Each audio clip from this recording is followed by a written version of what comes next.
Hi everyone, I'm JD from Willowbound Journals, and today I have a craft with me video where I am altering some envelopes.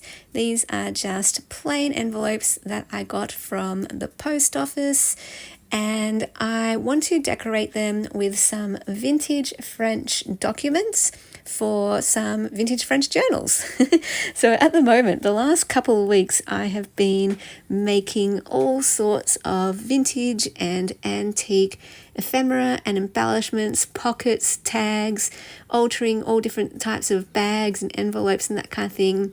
So I just love making things in bulk, and that's what I have decided to do. I started out with the tags, and then I was doing that for 2 weeks, and I was like, oh my goodness, I need to make something else besides tags. So I thought, all right, let's move on. Let's make some pockets, and then let's make some envelopes. So eventually I will have a video sharing all of the different types of pieces that I've been making.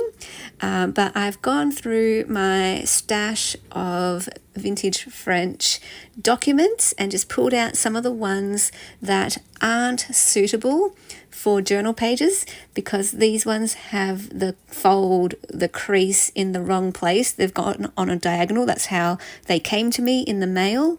So yeah, I could, refold them, of course, but it doesn't take away that crease in the wrong spot. So that works well though, because then it gives me the opportunity to use them in a different way. So I am just going to very simply use my Bostik glue stick and glue them onto the fronts of these envelopes. And then it really transforms that whole envelope into something lovely.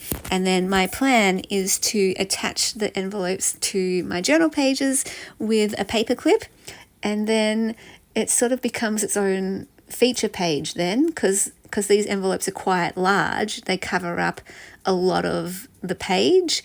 So yeah, it becomes its own little feature page in a way. And I love using the part of the document that has the text at the top with the bold text and then the handwriting below. But I'm also thinking about using other parts of the document. So where it has all of those, I don't know what it's called, all the different place names and details, I'm using some of that as well for these envelopes. I have used these documents as well to make pockets, and I make pockets in different ways. Sometimes I use bags, and sometimes I use envelopes that I've cut up into smaller pockets. And then I will go ahead and later on ink around the edges with some Tim Holtz Distress ink, either in probably Walnut Stain or Vintage Photo are my two favourite shades. I do have to get more of that. I've been using it a lot and it's running out. So that's one of those staple items that I just keep replacing, because I use it all the time for tags, journal cards, pockets, everything.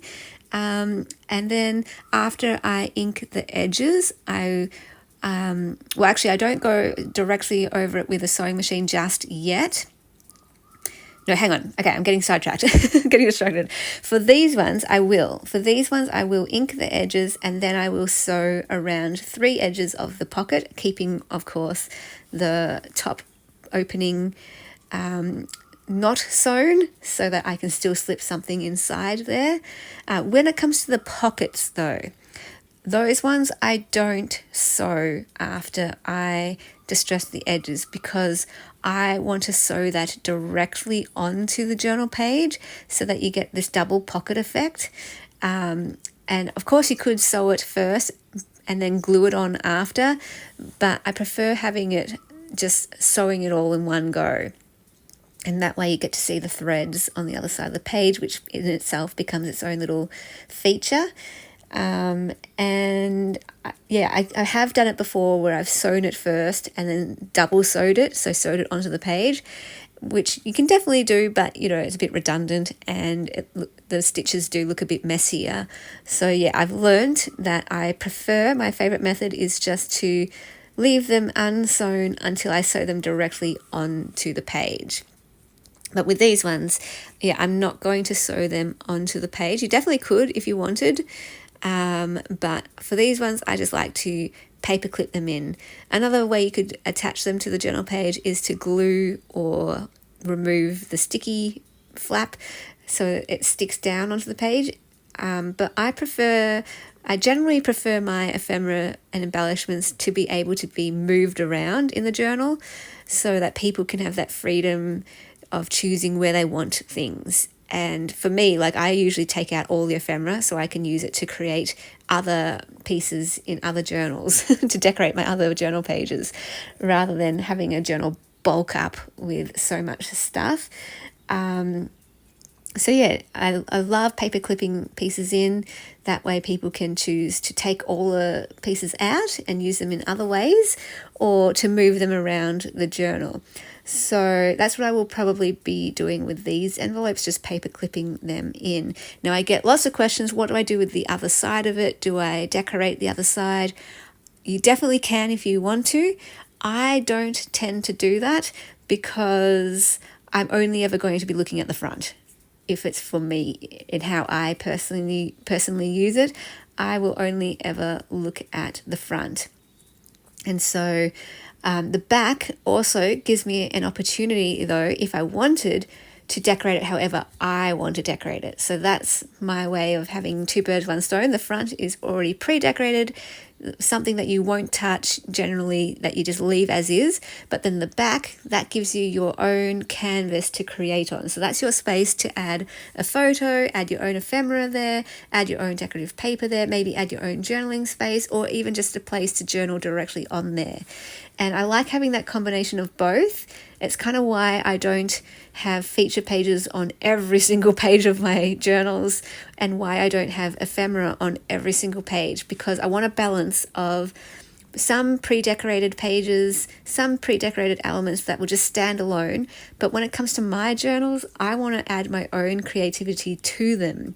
I want to add my own photos, my own ephemera, my own journaling, and I feel like I can't do that when a journal is fully decked out, like every page is decorated, because I just want to appreciate it just as is and leave it by itself. So I intentionally leave blank places and white places so that people can feel free to cover those up however they want to. So I always like to have that bit of balance, and whenever I have those white places, I'm like, yes, I'm so excited for those white pieces, because then I feel like that's where I can let my creativity shine. So I hope that makes sense, but that's just me. That's how I use them. It's all about how you use them, knowing how you use them. And once you know how you use them, then you can make journals to suit your style. And if you prefer to decorate everything, then go ahead and do that. Go ahead and add something to the other side of the envelope. You can definitely do that, absolutely. Or you might just want to put some blank paper on the back to have it be a space for journaling, if you know you don't want to add things onto it. But yeah, I definitely love having some blank areas where I can feel like, yes, I get to cover that however I would like to. So yeah, I hope you enjoyed this sort of craft with me process video. It's just a very simple way of decorating envelopes. There are some other ones that I've done where I've done more of a collage. So that's where I go to my paper scraps though. When I have full documents like this, there's no need to do a collage, although I might go in later and add maybe a vintage French stamp or maybe a bit of vintage French lace, some wallpaper. So you can definitely just use it as a background and build on it if you want. Put a little collage over the top. But when they're just such beautiful papers, I tend to think simple is best and just let it shine as is. I don't want to mess around with it too much because they're already stunning pages. But yeah, other ones I play around with collage when I use scraps, and you can definitely collage scraps over the top of the papers as well, and definitely add as many elements as you want: stamps, lace, fabric, wallpaper, paper scraps, so fun to do that as well. So with my ephemera, I'm doing some that are simple, some that are a bit more collage, with more collage elements, some that are even more decked out with your fabrics and your wallpapers and things. So I have a nice mix of all three different styles, so then I can add each to my journals. And yeah, that's my plan, is just to make a whole bunch of different type of ephemera and embellishments so they're all ready to go. And then when I do want to make my fully decked out embellished journals, I have all of these elements ready to go. And yeah, I've got a whole basket. I've cleared out a basket where I'm now putting all my vintage French tags, pockets, bags, envelopes, ephemera embellishments. That's where it's all going. So I will share that with you in the future, but just wanted to share this very simple envelope project to get you started. Thank you so much for watching, and I'll see you in the next video. Beautiful patrons who supported me in the month of October, I appreciate you so much. You allow me to do what I do here on YouTube, making journals, teaching journaling courses, and running workshops. If you would like to support Willowbound Journals, you can become a patron by clicking the link down below in the description box. Or you can also support my channel by becoming a member of my channel by clicking the join button. So that is where you get access to member videos, and all patrons also get access to member videos over on my Patreon. Patrons also get access to the journal making videos as well as printables each month, and the Ruby patrons get access to every single printable kit in my Etsy. There are mail tiers as well, where I send goodies to you in the mail. So hopefully there is something for everyone who would like to support Willowbound Journals.